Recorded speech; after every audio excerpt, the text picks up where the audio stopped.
A imprensa já dá como certa a aplicação da Lei Magnitsky contra Alexandre de Moraes a qualquer momento. Segundo informações reveladas pela Globo News, o nome do ministro do Supremo pode entrar na mesma lista que abriga ditadores e violadores de direitos humanos ao redor do mundo.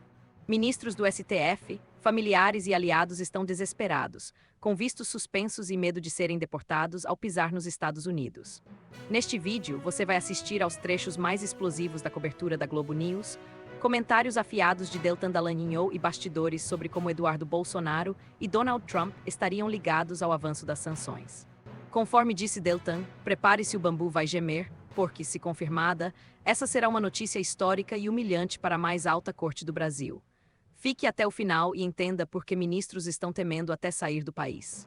Atenção, atenção, atenção, porque a Globo News diz que a Lei Magnitsky vai ser aplicada ainda hoje contra o ministro Alexandre de Moraes. Bom dia, bom dia, bom dia! Meu muito bom dia para vocês, meus queridos amigos não sancionados, que não foram atingidos, punidos pela Lei Magnitsky, que nunca violaram um direito humano na vida e que esperavam ansiosamente que chegasse o dia em que quem violou direitos humanos fosse finalmente punido.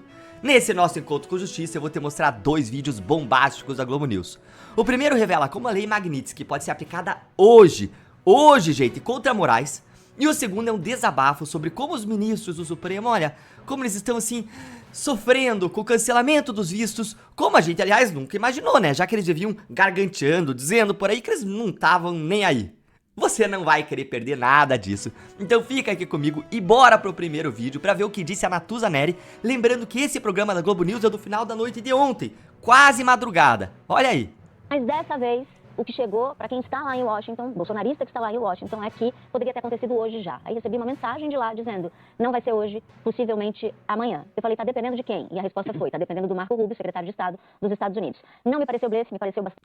Opa, não me pareceu blefe. Aí quem dizia que era tic-tac, que era só blefe, que não era nada que ia se executar, que eles estavam garganteando. Olha aí, ó, agora reconhecendo, é real, vai vir. Bastante sério, inclusive, e há alguns sinais. O primeiro sinal é de um padrão. Toda vez em que Donald Trump disse alguma coisa que se reverteu contra o Brasil, teve uma mensagem antes, teve um recado antes, teve lá atrás, quando o Marco Rubio foi no Congresso, estava no Congresso, foi questionado por um parlamentar republicano sobre o que estava acontecendo com o Brasil e se haveria providências, e Marco Rubio disse que sim, e logo na sequência a gente viu Donald Trump ameaçando taxar o Brasil em 50% de todos os produtos que chegam lá nos Estados Unidos.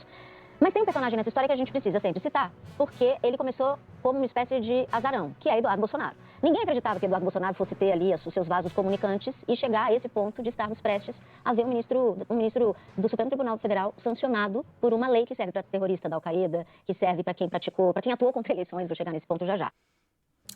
O bambu vai gemer, o bambu vai gemer. Aliás, o bambu já está gemendo e vai gemer mais ainda quando a Lei Magnitsky vier, pessoal. Isso vai ser notícia mundial.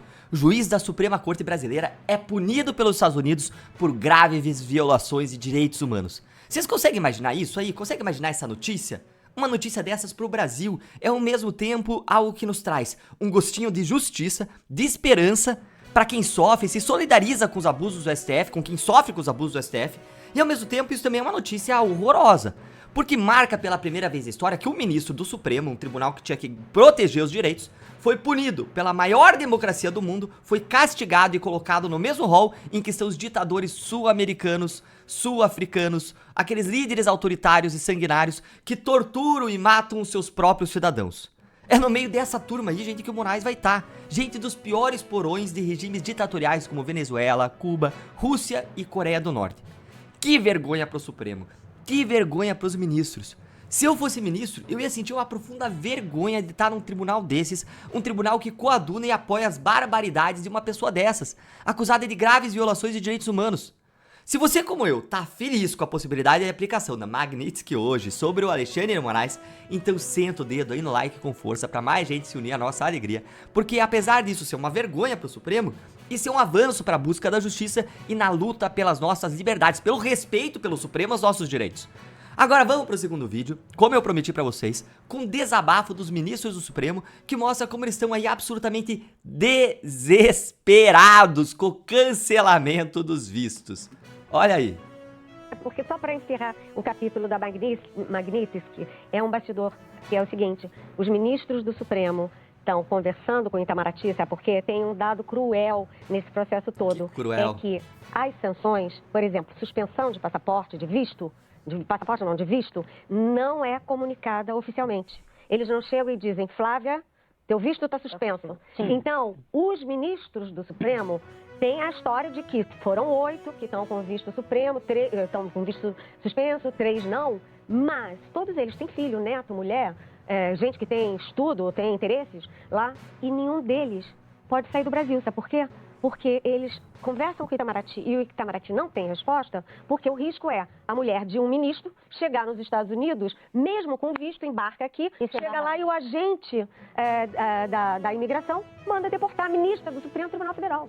E como fazer isso? Porque não tem comunicação oficial. Não vai ter Quinta Avenida nesse mês de julho pras ministras, filhas, esposas e ministros irem lá fazer suas compras, né?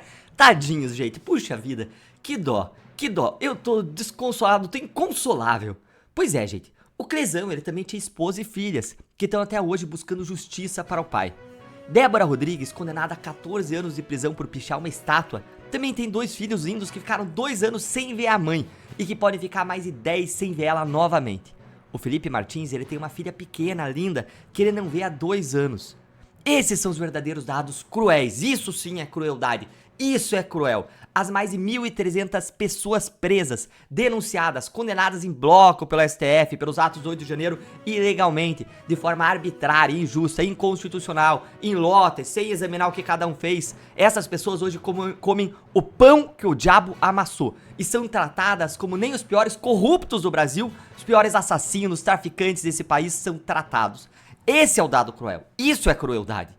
E que interessante, né, gente? Como tem familiar de ministro do Supremo querendo ir para os Estados Unidos estudar, trabalhar, passear, né? Por que será? Eu achei que lá não fosse uma democracia, que fosse um país talvez horrível, né? Pelo que eu escuto deles. E eu achei que eles também não estavam nem aí. Como é que é mesmo? Ainda temos Paris, não é? Me explica aí nos comentários por que será que eles querem tanto ir para os Estados Unidos se lá não presta, hein? Porque eu não tô conseguindo entender essa.